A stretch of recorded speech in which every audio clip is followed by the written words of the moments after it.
Today's recommended topic from YouTube is talking about vulnerability. And, vulnerability is when you're like opening up to somebody and then you are always second guessing yourself. Should I tell them this part about myself? And if I'm too candid, what if people don't like me? And I'm greatly overgeneralizing it, greatly simplifying it, but that's basically how it works, right?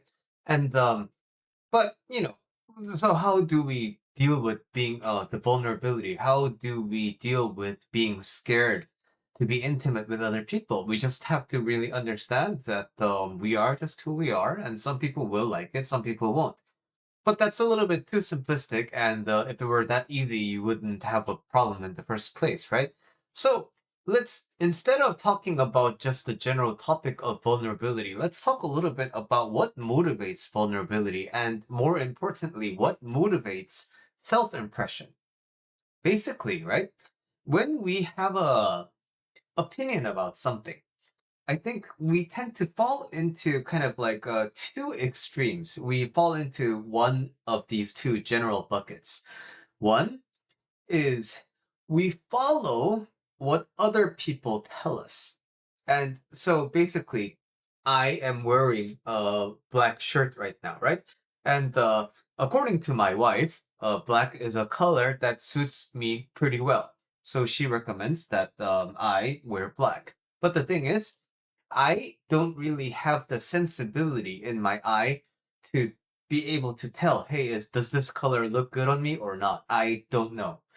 So, because my wife has a better eye than me, I trust her decision and I say, oh, this must be good, right?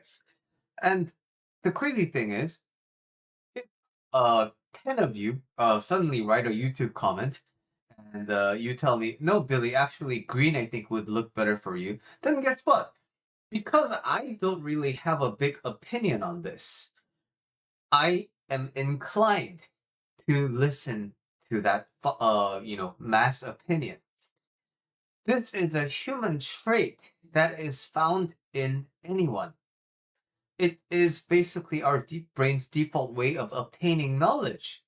Because, yes, would it be nice to verify literally everything for ourselves? Yeah, it would be, I think, a very meaningful effort. But it's time consuming and it's not something that our brain likes. Efficient.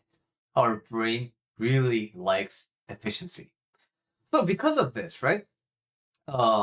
We tend to listen to other people's definitions of what good is and what bad is.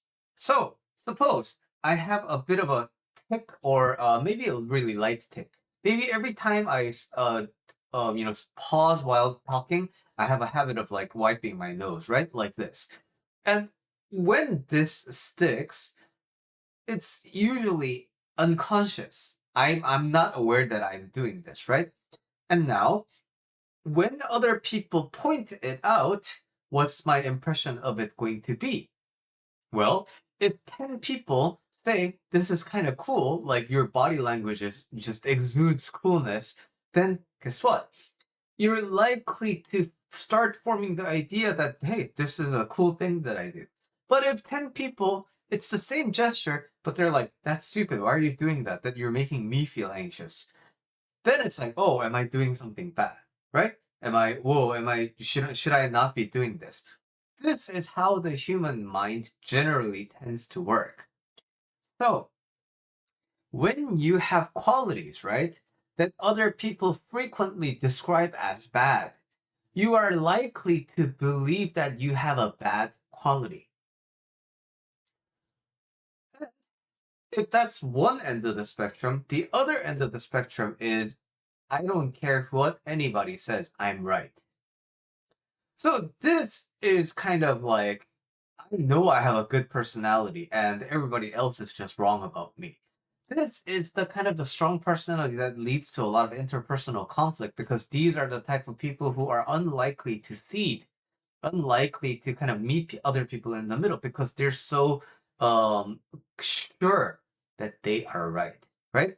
So this isn't like really bad. Um, this isn't necessarily good. It's just a different, characteristic. So the middle way is in between these two extremes. when it comes to being vulnerable, right? You don't really have anything to be vulnerable about if you are fairly sure of yourself, right? The only reason why you feel vulnerable is because you tend to be afraid of being criticized. You don't want to be seen as having these bad traits. You're afraid of being seen in a negative way. But if you are so sure that there is nothing negative about you, there's no reason to feel vulnerable about anything. But that on the extreme end, right? If you are so sure of yourself, the negative side effect is that you will get into a lot of arguments because other people will sometimes criticize you. So other people will sometimes say you should be ashamed of that. And you will not be able to let that go because you're so sure that you are right about yourself. And if you decide that, you have a good quality, there's no way that it can be a bad quality. So you're basically going to pick a lot of fights with other people. And this is kind of like the danger of having that kind of an extreme, right? Sorry, I'm adjusting the camera as I'm speaking. So we want to be in the nice middle ground of, in general, my understanding of myself is that the qualities that I have are the qualities that I have. Regardless of what quality I have, some people can like it, some people cannot like it. But the truth of the matter is, regardless of what I believe, regardless of what other people may believe, the qualities are just qualities. There is nothing inherently positive or negative about that. But if there is nothing fixed, then isn't it generally better to believe that there's nothing bad about myself? If I'm gonna be living my life in this body, isn't it generally better to be on the positive side? Doesn't that make your life a little bit more enjoyable, right?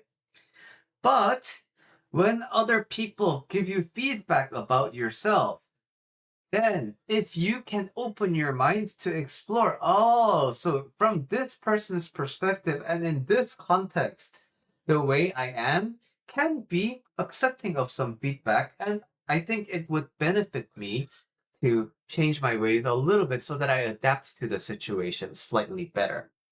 So this, I think, is the middle way around vulnerability, and this is so much better, I think, than just trying to make yourself overly confident or trying to, be completely independent of other people's opinions.